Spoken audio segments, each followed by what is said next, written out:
오늘 우리에게 주신 하나님 말씀은 신명기 16장 11절, 마가복음 1장 15절, 사도행전 2장 47절 말씀입니다. 신명기 16장 11절, 너와 내 자녀와 노비와 내 성중에 있는 레위인과 및 너희 중에 있는 객과 고아와 과부가 함께 내 하나님 여호와께서 자기 이름을 두시려고 택하신 곳에서 내 하나님 여호와 앞에서 즐거워할지니라. 마가복음 1장 15절, 이르시되 때가 찼고 하나님 나라가 가까이 왔으니 회개하고 복음을 믿으라 하시더라. 사도행전 2장 47절, 하나님을 찬미하며 또 온 백성에게 칭송을 받으니 주께서 구원받는 사람을 날마다 더하게 하시니라. 아멘. 이 시간 박연수 장로님 가족들 나와서 하나님께 찬양으로 영광 돌리겠습니다.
네, 감사합니다.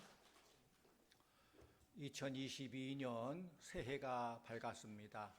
하나님의 은혜가 우리 성도님들에게 성도님의 삶 가운데 충만하기를 축원합니다. 새해 우리 교회의 표어는 우리 교단 총회 주제와 동일하게 복음으로 교회를 새롭게 세상을 이롭게입니다. 복음으로 교회가 일어서야 회복이 되면은 세상이 복을 받게 된다는 거예요. 그러므로 교회를 새롭게 하고 세상을 이롭게 하는 능력은 오직 복음에 있다는 거예요. 세상적인 방법으로, 지식으로, 프로그램이 아니라 복음으로만이 교회를 새롭게 할 수 있고 복음으로만이 교회 세상을 이롭게 할 수 있다는 것입니다. 우리 앞에 화면을 보면서 우리 심벌 마크를 한번 봐보십시다. 보면은 왼쪽 위에 보면은 십자가 형상이 십자가 심벌. 청색 수직 기둥이 있고 세 가지 날개가 있어요. 청색 수직 기둥은 세상과 사회 속에 중심 잡고 굳건히 서 있는 교회를 말해요. 청색 기둥 교회요. 든든히 서 있습니다. 그리고 붉은색, 녹색, 청색의 십자가 세 날개는 붉은색은 예수 그리스도 십자가 보혈의 피, 예수 그리스도 십자가 보혈의 능력으로 교회와 온 세상을 물들인다 그런 의미이고, 또 가운데 녹색 날개는 어떤 위기 속에서도 교회는 새로워져야 된다. 교회를 새롭게 한다. 그 청색 날개는 교회는 언제나 세상의 희망이다 라는 그런 뜻을 가지고 있습니다. 그리고 가운데 뭐라고 적혀 있습니까? 글씨가 90일, 91st. 이것은 우리 교회가 91주년이 되어서 이 일을 잘 감당해야 된다는 거예요. 그리고 아래쪽에 점들로 구성된 푸른색 지구본이 있어요. 복음으로 이 땅을 푸르고 푸른 그리스도의 계절이 오게 해야 된다라는 그런 심벌 마크예요. 봉생마중 불부직이란 그런 말이 있습니다. 우리 한번 화면 봐볼래요? 봉생마중 불부직. 무슨 뜻이냐? 굽어지기 쉬운 쑥대도 산밭 속에서 자라면은 저절로 곱게 자라게 된다. 저절로 곧아진다. 그런 말이에요. 이 땅의 그리스도인들이 산밭이 되어서 곱게 서 있기만 하면은 꾸불꾸불한 세상도 올바르게 세워진다는 거예요. 올바르게 새로워진다. 교육학에 보면은 문제 부모는 있으나 문제 아이는 없다 그런 말이 있어요. 우리 가정이 산밭이 되어서 곱게 서 있으면은 그 가정에 자라는 자녀들도 곱게 자라게 된다라는 그런 말씀입니다. 초대 한국교회 역사를 보면은 전염병이 창궐할 때마다 교회는 병든 자를 돌봐주었고 절망에 빠진 백성들에게 다시 일어설 수 있도록 희망을 주었습니다. 교회가 그 시대의 세상의 희망이었습니다. 초대 한국교회는 언제나 고난받은 친구들의, 고난받은 백성들의 친구가 되었어요. 지금 우리의 상황은 어떻습니까? 코로나19가 시작된 지 이제 2년이 넘어서 3년째가 돼가고 횟수로는. 그러나 교회는 세상 사람들처럼 절망 속에서 탄식만 하고 있어서는 안 됩니다. 왜냐하면 위기는 언제나 하나님께로 돌아오라는 사인이에요. 위기는 언제나 교회와 그리스도인들이 본질로 돌아가라는 하나님의 음성이에요. 본질을 알아요. 본질로 돌아가라. 성도님들, 예수 믿는다는 것이 무엇입니까? 위기의 시대에는 우리 예수 믿는 사람들이 예수 믿고 하나님의 자녀로 살아간다는 것이 무엇인가를 삶으로 보여줘야 돼요. 이론이 아니라, 머리로서 지식이 아니라 삶 가운데 이런 어려운 상황 속에서 예수 믿는 사람은 어떻게 산다를 보여줘야 돼요. 그런데 불행하게도 우리 한국 교회는 지금 위기로만 알고 있지 절망을 희망으로 만드는 데는 실패한 것 같아요. 위기를 이기로만 알지 기회로 삼지를 못한 것 같습니다. 어려운 가운데 걱정, 근심만 했지 상처로 얼룩진 이 세상을 치유하지 못하고 있습니다. 혼란의 시기를 부흥의 기회로 만드는 데 실패하고 있습니다. 성도님들, 위기가 크면 클수록 위기 상황 속에서 하나님을 영화롭게 하고 하나님께 예배하는 것에 실패하지 않는다는 것을 보여줘야 됩니다. 주님께서 땅끝까지 복음을 전하라고 말씀하신 지상 명령을 절대로 포기하지 않겠다는 것을 보여줘야 됩니다. 하나님의 백성들은 어려운 상황 속에서도 세상을 섬기고 나보다 연약한 자, 이웃을 섬기는 일을 포기해서는 안 된다는 것입니다. 코로나19의 팬데믹이 아니다 할지라도 교회는 천천히 침체되어 가고 있는 그런 상황을 맞이하고 있습니다. 설상가상으로 코로나가 덮치다 보니까 교회의 성장이 절벽 착륙을 이루게 돼요. 우리 한국의 교회가 7만 8천 개 정도 있습니다. 뭐 교단을 초월해서 7만 8천 개 정도 있는 교회가 그간 코로나 때문에 만여 개의 교회가 문을 닫았어요. 얼마나 안타까운 일인지 몰라요. 도시에 상가를 얻어서 교회를 시작하는 그런 교회들은 모이지를 못하고 세를 못 내기 때문에 문을 닫을 수밖에 없는 그런 위기에 처했습니다. 우리나라는 세계에서 출산율이 가장 낮은 저출산 고령 사회가 됐어요. 어떤 학자들은 이대로 간다면은 지구촌에서 가장 먼저 사라지는 나라가 우리나라가 될지 모른다. 애는 안 낳고 고령화 돼서 다 돌아가시만 하고. 교회의 다음 세대 위기는 미래 교회 소멸을 예견하게 하는데, 사회에서도 다음 세대가 줄어들고 있지만은 교회에서 다음 세대가 줄어지는 것은 사회보다 1.5배가 더 많습니다. 지난 10년간 통계에 의하면은 교회학교 학생 감소율이 38%에 달했는데 코로나가 되어서 60%의 학생들이 나오지 않고 있어요, 교회를. 극단적인 표현으로 교회학교 폐암의 시대가 왔다는 것이죠. 7년 전의 통계에 의하면은 종교를 가진 사람과 가지지 않는 사람의 비율이 1대1이었어요. 그 모든 종교, 무슨 뭐 기독교만이 아니라 종교를 가진 사람이 50%, 가지지 않는 사람이 50%였어요. 근데 7년이 지난 지금의 통계는 종교를 가지지 않는 사람이 60%, 종교를 가진 사람이 40%. 어떻게 보면은 위기 가운데 힘들고 어려우면 더 종교를 가지고 더 의지하고 매달려야 되는데 오히려 거꾸로 된다는 것입니다.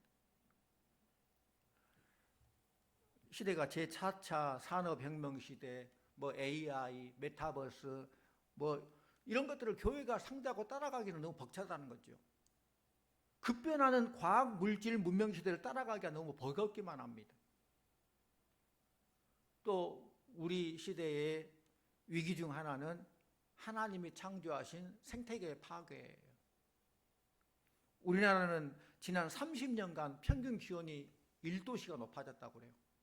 기온이 올라가요. 뭐 기온 올라가면 따뜻하고 좋지 무슨 문제냐? 그게 아닙니다.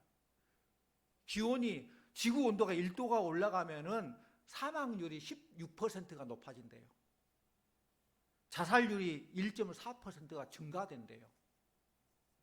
물론 구체적으로 어떻게 돼서 그렇게 된다 뭐 과학적으로 나와 있지만은 어떻든 많은 문제가 생긴 거예요. 지구 온난화로 인해서 남극에 있는 얼음들이 녹아내리는데 수영장 77,600만 개 정도가 녹아내린대요. 1년에 매년. 또 아마존에 있는 산림이 축구장 120만 개 정도 산림이 줄어진다는 거예요. 교회는 저출산 이 문제도 신경을 써야 됩니다. 교회 하나님께서 생육하고 번성하라 말씀하셨잖아요.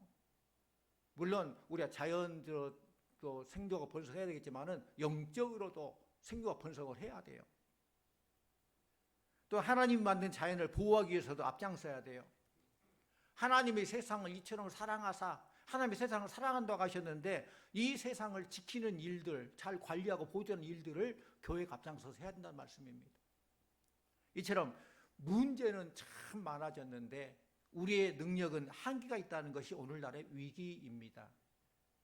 이제는 복음의 능력을 회복하여서 세상에 선한 영향력을 발하여서 역사와 시대를 선도하는 그 자리로 돌아가야 합니다. 이것이 바로 복음으로 교회를 새롭게 세상을 이롭게 하는 것입니다. 고은 시인이 쓴 그 꽃이라는 시기가 있는데 아주 짧아요. 내려갈 때 보았네, 올라갈 때 못 본 그 꽃. 이게 다예요. 짧지만은 거기에 많은 의미가 있다고 생각해요. 코로나19가 교회의 미래를 불투명하게 하고 불안하게 만들었지만은 우리는 내리막길에서 봐야 될 꽃이 있습니다. 교회가 위기를 맞이할 때에 우리 가정의 사업과 다음 세대 위기를 맞이하게 될 때에 우리가 봐야 될 꽃과 맺어야 될 열매가 있다는 것입니다. 이 땅에 복음이 들어온 지 이제 140년이 됐습니다.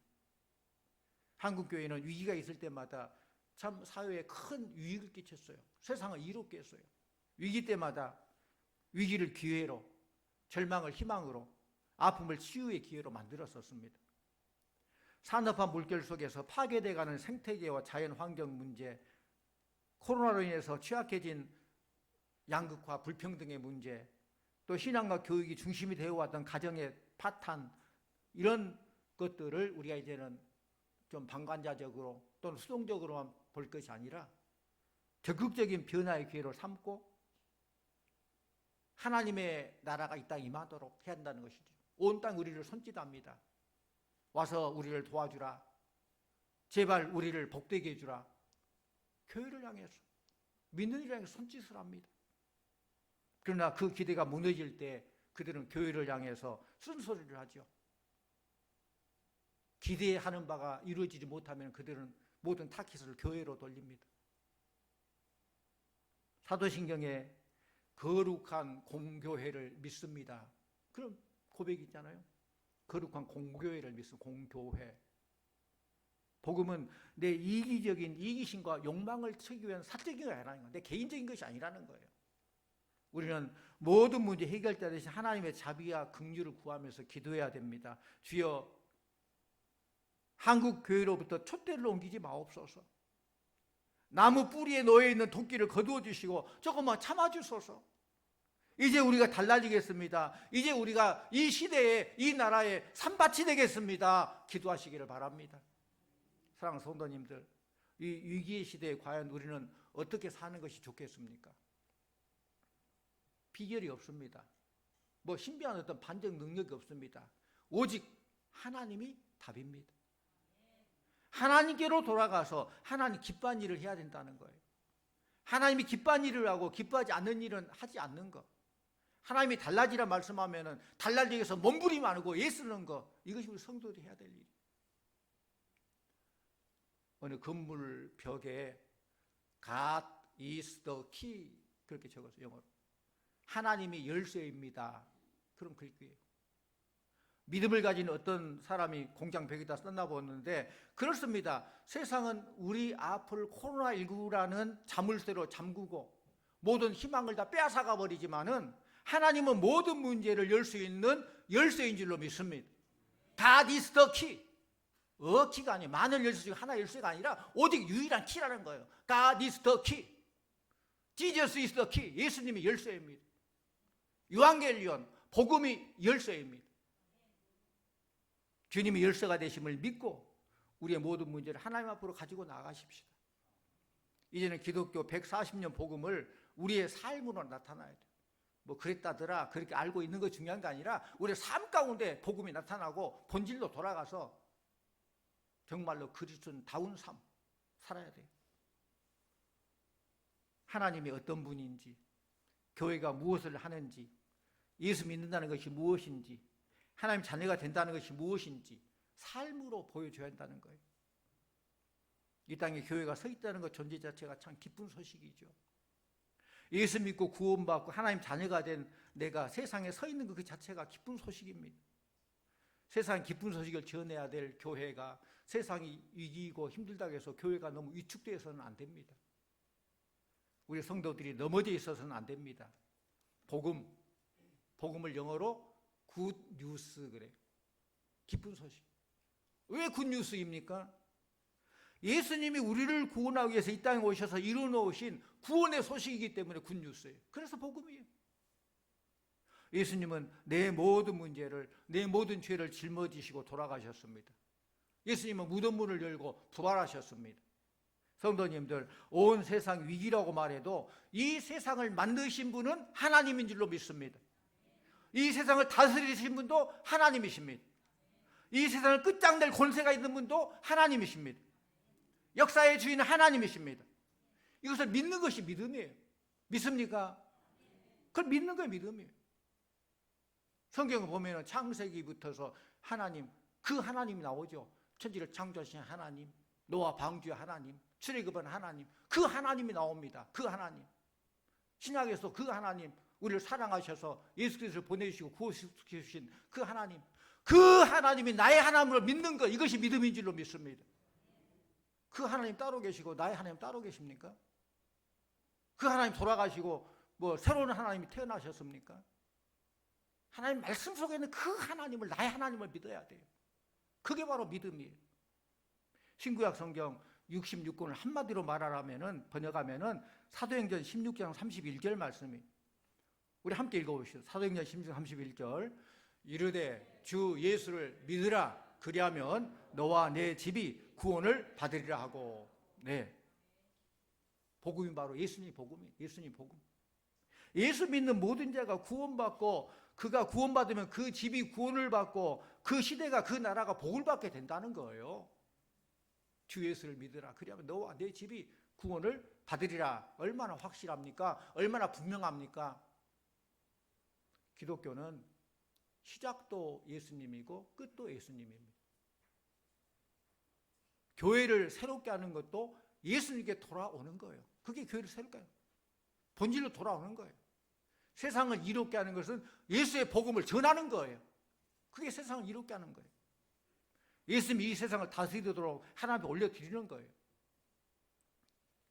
태양이 1초 동안 발하는 에너지를 모으기만 하면은 모을 수 없겠죠. 태양이 1초 동안 발하는 그 에너지를 모으기만 하면은 세계인들이 100년도 쓰고 남은 에너지가 된다고 그래요. 놀라운 거예요. 골고다 언덕에서 흘리신 예수님의 보혈의 피 한 방울은 온 인류로 구원하고 남는 보혈의 피인 줄로 믿습니다. 그 피 한 방울로 우리 모든 인류를 구원했다는 거예요. 복음만이 세상을 구원한 열쇠예요. 우리 교회가 예수님이 주인이심을 늘 고백하며 예수님이 세우신 그런 교회가 된다면 그게 세상을 살리는 희망이고 믿음입니다. 그런데 우리가 기억해야 될 한 가지 사실이 있습니다. 예수님이 열쇠라고 말할 때 그 열쇠는 나만을 위해 쓰는 개인 공간 열쇠가 아니에요. 나만 잘 되고 나만 잘 먹고 나만 천국 가고 그 끝나는 그런 개인 사적인 열쇠가 아니라는 거예요. 현세적인 욕망을 채우기 위한 그런 열쇠가 아닙니다. 뭐 물질주의, 지상 뭐 성장주의, 기복주의, 요술주의 같은 미신적인 그런 열쇠가 아닙니다. 복음은 내 가족을 살리고 내 자식을 살리고 세상을 살리고 하나님 나라의 영광을 위해서 사용하는 그런 열쇠예요. 그래서 공교회를 믿습니다. 그런 것이죠. 우리나라가 가난했던 시절에 산업화 물결과 함께 자리 잡은 신학이 바로 가난할 때는 성공하기를 원하고 돈 벌기를 원하고 잘 되기를 원하고, 그 당시에 신학이 성공신학, 번영신학이었어요. 그래서 삼박자 축복 해가지고 예수 믿으면 복받고 잘 되고 성공한다, 아프지도 않는다, 그런 신학. 물론 일리는 있으면 그것이 전부가 아니라는 거예요. 이런 틀에서 벗어나서 공적 복음의 능력을 회복해야 됩니다. 복음은 모든 믿는 사람 한 사람을 구원하는 능력이지만은 더 나아가서 사회와 공동체를 구원하고 나라와 민족을 살리는 능력, 이것이고 복음이에요. 개인이 살고 나라가 사는 거예요. 복음의 공공성이 회복될 때에 교회를 향한 무너진 신뢰가 회복되어서 교회를 떠난 발걸음이 돌아오게 되고, 또 사회의 모든 손가락질이 더 이상 계속되지 않을 거예요.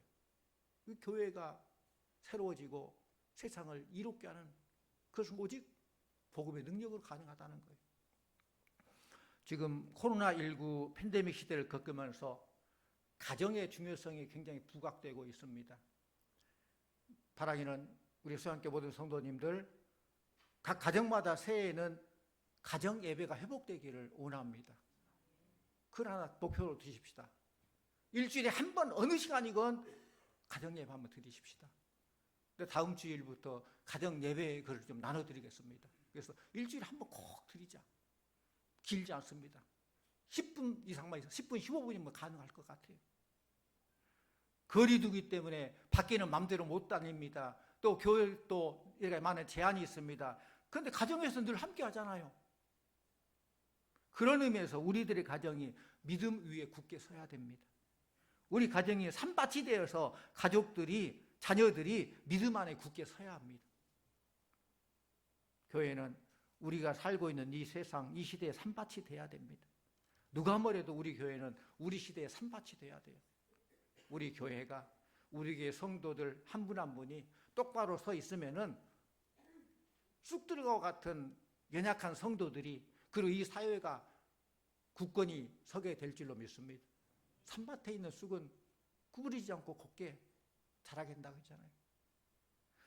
지금 세계는 문명의 대전환기를 맞고 있습니다. 많은 것들이 변하고 있어요. 생산, 소비, 유통, 가치관, 시대 정신, 하루가 다르게 달라지고 있습니다. 그런데 교회도 마찬가지예요. 오늘 코로나가 끝난다 해도 교회의 모습은 이전으로 똑같이 돌아가지는 않습니다. 우리가 지금 위드 코로나라고 하고 코로나와 함께 우리 할 수 있는 그 범위를 하지만은 이제는 애프터 코로나 끝난 이후의 일들을 잘 준비하고 어떻게 할 것인가를 잘 대비해야 돼요. 코로나가 끝나면 이전의 영광은 오겠지, 이제는 그대로 되겠지 하지만 그렇게 되지 않습니다. 시대가 그렇습니다. 아, 대한민국, 그 노래 있잖아요. 아, 대한민국 원하는 것은 무엇이나 이룰 수 있고. 그래요? 그 노랫말이지 세상 그렇잖아요. 원하는 건 뭐나 이룰 수 있습니까? 교회만 멋지게 잘 지어놓으면 전도하지 않아도 사람들이 이렇게 몇 명씩 들어오겠지. 그런 시대는 끝났습니다. 이제는 그렇지 않습니다. 그렇다면 방법이 없느냐? 있습니다. 오직 예수 그리스도의 복음만이 길이요 진리요 생명인 줄로 믿습니다. 복음으로 해야 돼요. 이제는 교회 껍데기 붙어서 심장까지 달라지지 않고는 아무리 외쳐도 울리는 꽹과리밖에 안 돼요. 오직 복음의 본질로 돌아가서 교회가 뿌리부터 새로워져야 된다는 거예요. 우리 사도행전 2장 46절 47절 말씀 우리 함께 읽기로 원합니다. 사도행전 2장 46절 47절 시작. 날마다 마음을 같이하여 성전에 모이기를 힘쓰고 집에서 떡을 떼며 기쁨과 순전한 마음으로 음식을 먹고 하나님을 찬미하며 또 온 백성에게 칭송을 받으니 주께서 구원받는 사람을 날마다 더하게 하시니라. 아멘. 이 말씀이 바로 이 시대에 나타나게 된다면 그게 바로 해답이에요. 이 말씀이 뭐예요? 날마다 마음을 같이하여 성전에 모이기를 힘쓰고. 이 예배, 대예배의 영광, 모여서 하나님께 영광 돌리고 하나님 기뻐하게 하고 이 예배가 회복되는 거, 교회가 새로워지는 거. 또 두 번째로는 집에서 떡을 떼며, 이거 가정교회의 영광이에요. 대예배로 하나님께 영광 돌리고 가정에서 믿음 안에 하나가 돼서 함께 짧은 시간으로 같이 예배를 드리고, 가정교회의 영광. 땅 위에서는 온갖 고난과 시련과 문제가 소용돌이치지만은 함께 모여서 예배하는 예배의 공동체에서 예배의 영광이 나타나게 되고, 또 가정의 가정 예배를 회복함으로 복음의 능력이 많은 것이 우리 교회의 몸부림이 된다는 거예요. 예배 능력을 잃어버리지 않는 교회, 가정교회의 가치를 잃어버리지 않는 교회가 코로나 이후의 교회가 돼야 한다는 거예요. 그것을 우리가 보여줘야 돼요. 예배에 생명 내 걸고, 예배가 중요하다, 대예배 중요하다. 또 가정이 올바로 서야 된다. 가정예배가 중요하므로 가정이 은혜 안에 하나가 되고 자녀들이 늘 믿음 안에 소망이 끊이지 않냐고, 이것이 우리의 목표가 된다는 것입니다. 오직 복음으로 교회를 새롭게 하고 세상을 이롭게 하는 역사가 우리 성도들과 우리 교회를 통해서 이 땅에 나타나게 되기를 간절히 축원합니다. 기도하십시오. 하나님 참 감사합니다. 새해를 허락하여 주시고 우리 교회 복음으로 교회를 새롭게, 세상을 이롭게라는 이런 표현을 주심을 감사드립니다. 우리가 세상적인 논리로, 지혜로, 프로그램으로 어떤 방법을 하려고 하지만은 교회를 새롭게 하고 세상을 이롭게 하면서 오직 복음 하나님만이 답인 줄로 믿습니다. 복음만 하나가 되어서 본질을 회복하게 해주시옵시고 교회가 새로워지고 교회가 이 세상 사명을 잘 감당함으로 세상에게 복을 주는 복의 통로가 되는 그런 교회가 되게 하여 주시옵소서. 우리의 삶 가운데도 주께서 복의 복을 더하시사 우리 모두가 다 복의 통로가 되는 복된 한 해가 되도록 역사하여 주시옵소서. 예수님 이름으로 기도하옵나이다. 아멘.